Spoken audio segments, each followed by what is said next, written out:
Jadi gini guys, video ini bakalan panjang kalau dibandingkan dengan short. Jadi gua nggak bakalan bikin konten ini jadi konten short gitu. Tapi tetap bakalan gua bahas karena emang lagi rame-ramenya nih pembahasan coy.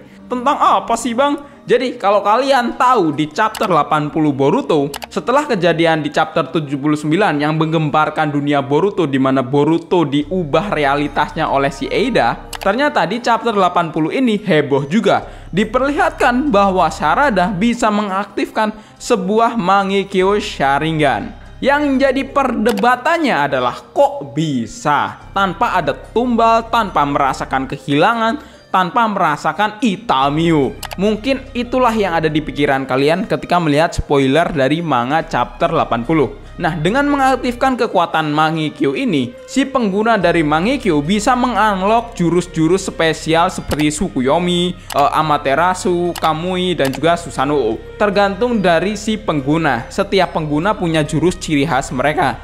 Tapi ada batasnya juga si pengguna dari Mangekyo Sharingan ini. Jika dipakai terus-menerus, si pengguna akan mengalami sebuah buta map. Nah, para Uchiha ini ya beda-beda juga cara mendapatkan kekuatan Mangekyo ini.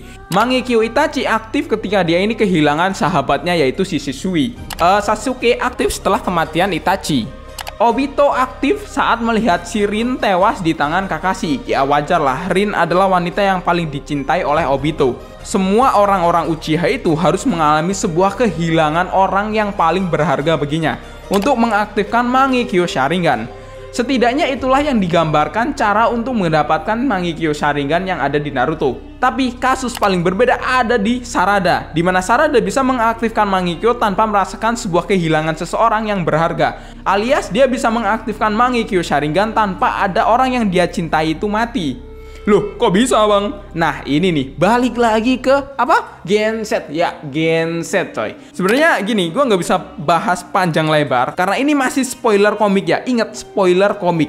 Komiknya belum keluar, cuma udah heboh aja gitu. Siapa tahu nanti di chapter 81 akan dijelaskan kenapa Mangekyo-nya ini bisa aktif. Terlepas dari yang namanya umur, karena Sarada masih bocil banget coy. Penjelasan paling masuk akal yang gua temukan adalah semakin baperan Uchiha, semakin gampang juga dia merasakan sebuah rasa sakit. Yang artinya, semakin gampang juga dia mengaktifkan sebuah Mangekyo Sharingan. Loh, kok gitu? Ya, Sarada aja namanya dilupain nama Sasuke, merasa paling tersakiti sampai adu nasib sama Naruto. Masa lu lupa coy?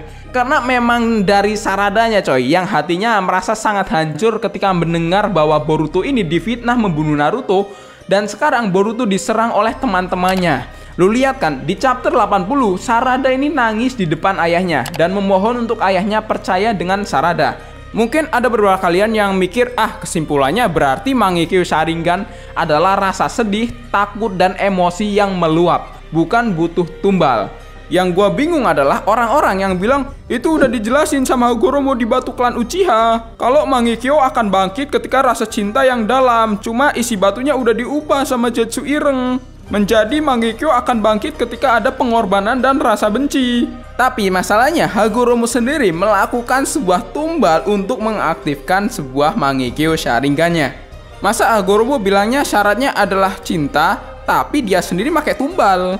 Nah, karena itulah muncul teori ini sebelum chapter 80 ini nongol. Sarada akan mengaktifkan Mangekyo Sharingan ketika Sasuke ini sudah mati. Nah, ini pasti di luar ekspektasi kalian. Karena apa? Karena jika Sasuke mati, itu paling masuk akal. Karena impactnya bakalan bagus banget di Boruto. Sasuke bisa jadi Jiraiya kedua. Kenapa pedang Sasuke bisa ada di Boruto? Sarada bisa mengaktifkan Mangekyo karena dia merasa kehilangan ayahnya sendiri. Dari dulu nggak pernah ada teori itu tentang Sarada mengaktifkan Mangekyo tanpa ada korban. Teorinya pasti kematian dari Sasuke. Tapi semua itu dibantahkan di chapter 80. Sebenarnya ini adalah plot cerita yang sama terjadi di Dragon Ball, terutama terjadi oleh Goten. Bocah umur segitu dengan gampangnya bisa mengaktifkan Super Saiyan, padahal Goku dulu harus merasakan sebuah emosi karena kebiadaban dari si Frieza yang membunuh Krillin. Future Trunks sampai harus merasakan kehilangan teman satu-satunya yaitu si Gohan. Vegeta sampai harus mengalami sebuah tekanan batin yang sangat mendalam dan depresi karena merasa paling tertinggal. Gohan harus melakukan pelatihan yang sangat keras bersama Goku di Time Chamber. Nah, Goten sama kasusnya kayak Sarada gampang banget mengaktifkan sebuah kekuatan spesial. Tapi bedanya, memang Dragon Ball dijelaskan kalau keturunan dari campuran Saiyan adalah keturunan yang unik. Karena dia tidak akan mewarisi sikap jahat dari para Saiyan dan bisa dengan mudah mendapatkan wujud Saiyan dengan cara berlatih saja. Tapi tetap saja apa yang terjadi dengan Future Trunks? Dia sampai harus mengalami kematian orang terdekatnya di depan matanya sendiri. Berbeda banget sama Goten. Goten cuma latihan kecil aja, dia udah jadi Super Saiyan. Jadi itulah teman-teman yang kusayangi. Kesimpulannya yaitu, semakin baperan Uchiha, semakin gampang dia bisa mengaktifkan Mangekyo Sharingan. Mungkin ya, jika Obito ini kagak baperan ngelihat ceweknya ini mati, dia mungkin tidak akan bisa mengaktifkan Mangekyo Sharingan saat itu juga.